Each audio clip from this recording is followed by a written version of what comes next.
Welcome back to AutoRevive. This Jeep belongs to one of our top supporters. It's a 1942 Willys Jeep, which makes it more than 80 years old today.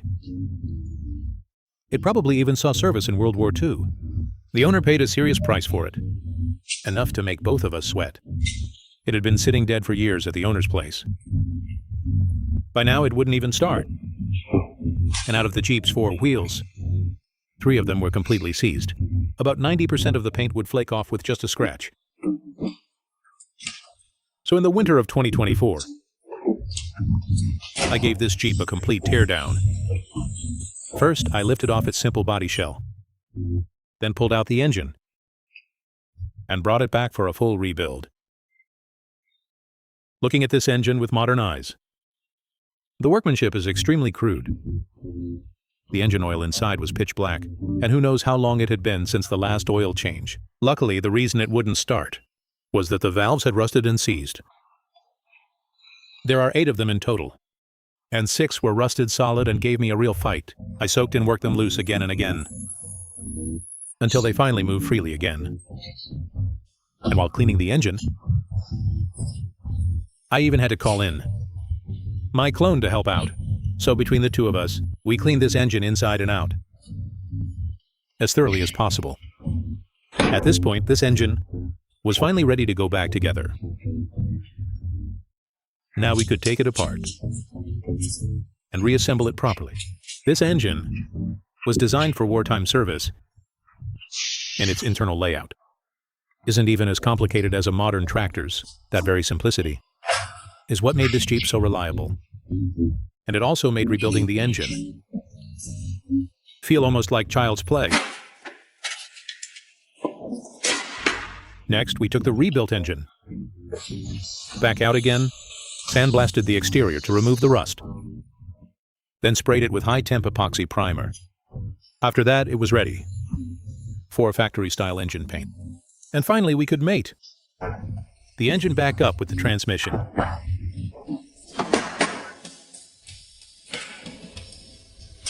Today, the engine and transmission were finally reunited.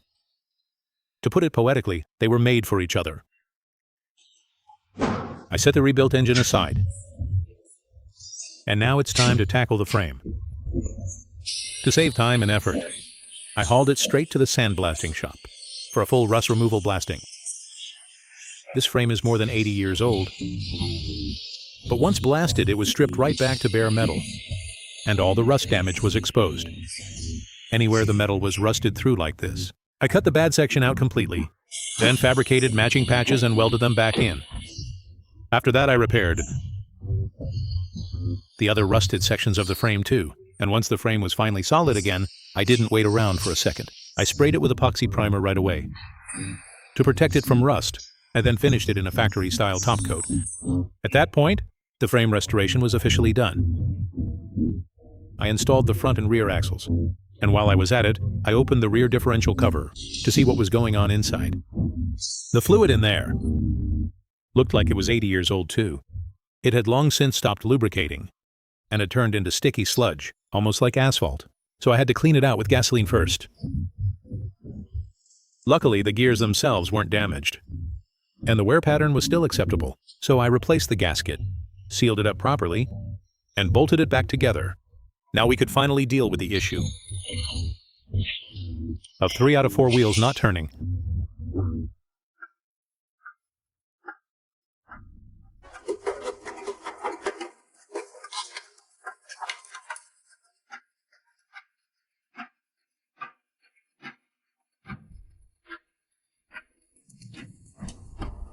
Once I tore into the wheel assemblies, every single brake linkage had rusted solid. Every single one, so I had to clean everything up piece by piece from scratch. I cleaned all 8 bearings on the Jeep. These old bearings are surprisingly high quality, so the actual wear was almost negligible. As long as the races weren't pitted or damaged, they were good to go right back in. But the brake backing plates weren't nearly as lucky. Years of oil sludge plus heavy rust couldn't be cleaned off with gasoline alone. So we had to remove them and send them into the blasting cabinet. No need to be afraid of taking them apart. This is what the backing plates looked like after blasting. Absolutely spotless, and you could clearly see every trace of corrosion on them. All of that was manageable. But the real problem was the wheel cylinders. There are 4 cylinders in total, and all 4 were completely rusted out. So the only option was to figure out a way to adapt modern replacement parts. I managed to find cylinders that were close enough in size, but the ports and seats didn't match. So I had to machine the original brake housings, open them up on the lathe, and fit the replacement internals into them. After some careful machining and test fitting, that problem was finally solved. And with that done, we could start reassembly. As for the brakes, the design is incredibly simple and very reliable.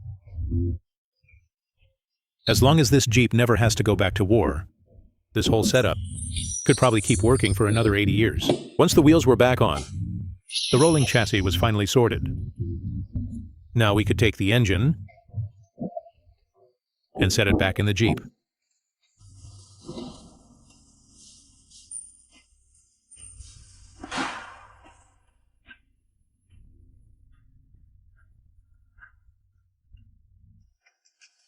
But if we want this 80-year-old machine to keep running for a few more years, we need to reduce wear. For any engine, the most important thing is right here, a thin but extremely strong oil film. As long as that film is strong enough, it can keep wear under control. Take my advice. Using good oil is never a bad deal. If you're not sure what to choose, go with a quality full synthetic. That's the safest bet. Now that the engine was almost fully installed, it was finally time to try starting it. Wish me luck.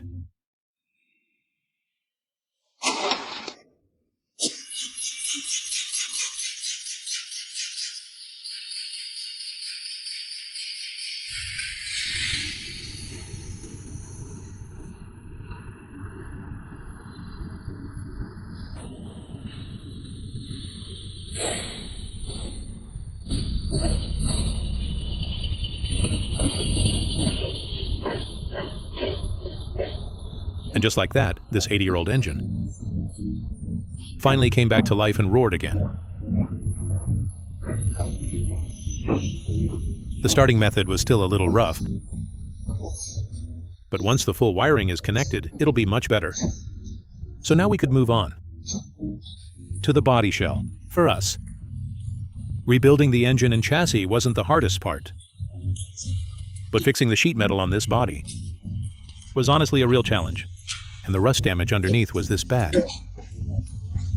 So, I figured it was time to bring out some heavier tools again.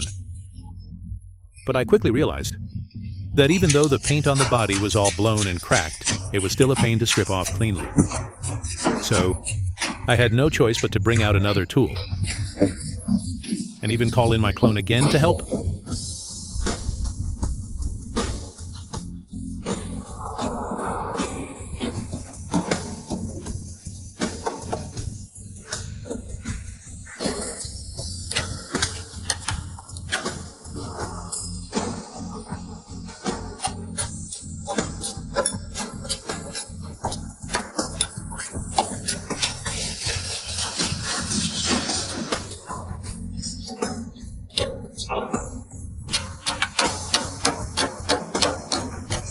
This thing was a nightmare to strip, and it still wasn't coming off completely, so we decided to sandblast it instead. We used fine blasting media to strip the body shell back to bare metal. And remember this carefully. This is what it looked like before the repair.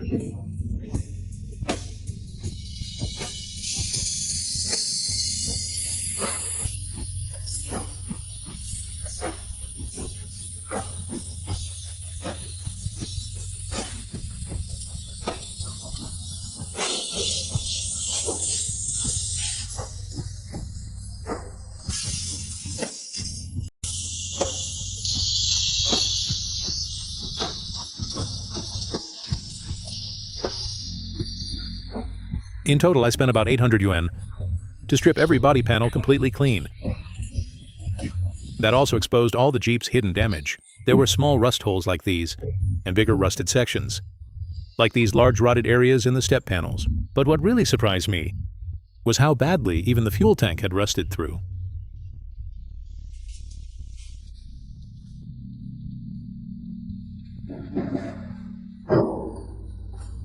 I measured the thickness of the original steel, and it came out to 1.6 millimeters, so I went and got a matching sheet of steel and used the original photos and shape to rebuild it properly.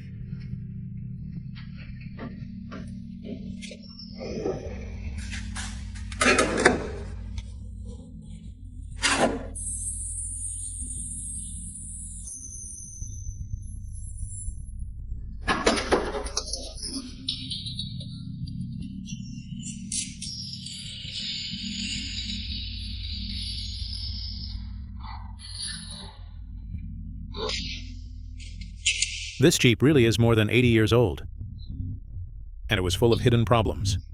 It always seemed to rot out in the places that mattered most structurally, so all I could do was cut out the rotten metal, then figure out how to remake it, piece by piece in the original shape.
But in the end, I sanded down all the welded areas until they were smooth and level. That way you could barely tell where any of the seams had been repaired. After that, I went over the other rusted spots and repaired them one by one with welded patches.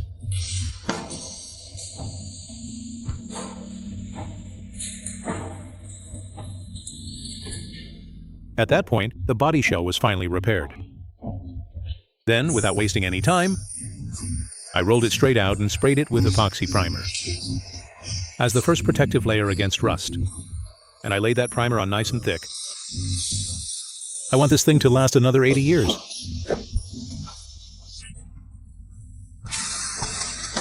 After that, I skimmed the surface with a thin coat of finishing filler, then blocked it straight,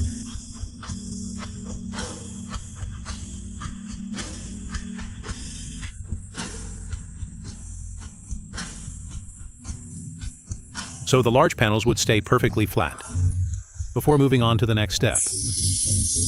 Then it went into the paint booth for a factory-correct top coat in the original color.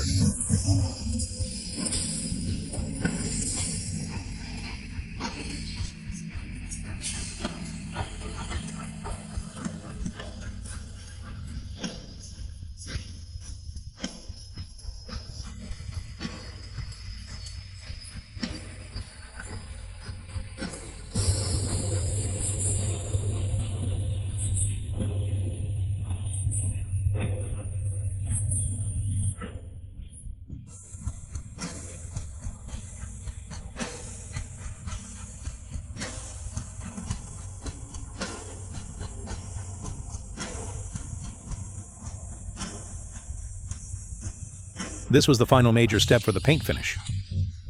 Keeping the temperature up to bake and cure the paint until it settled into this matte military green.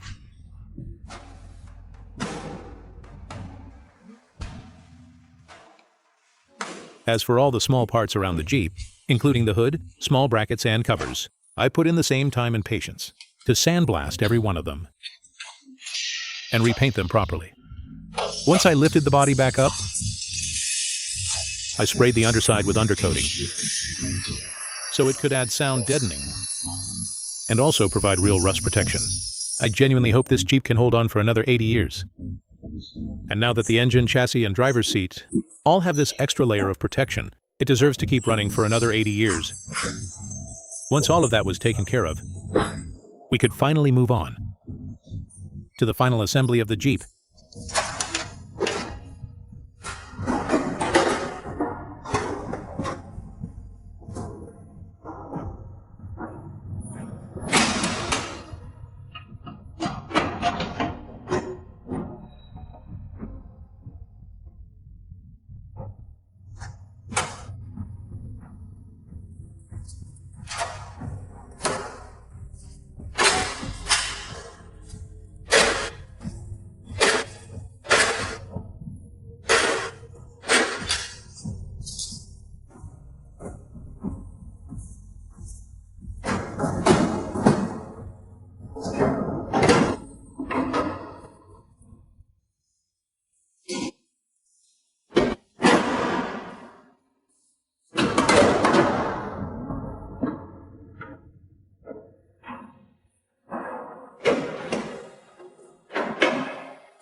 At this point, this 1942 Willys Jeep was finally fully restored. The process was rough and chaotic. Sparks, smoke, busted knuckles. I went through all of it. But the sense of accomplishment was absolutely worth it. I even tracked down all the correct accessories for this Jeep. Here's the grease gun, the axe and shovel, the rear-mounted auxiliary fuel can, the spare tire and fire extinguisher, and now it's time for me to take this 80-year-old old-timer out for a drive.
And that's the story of me in this 1942 Willys Jeep.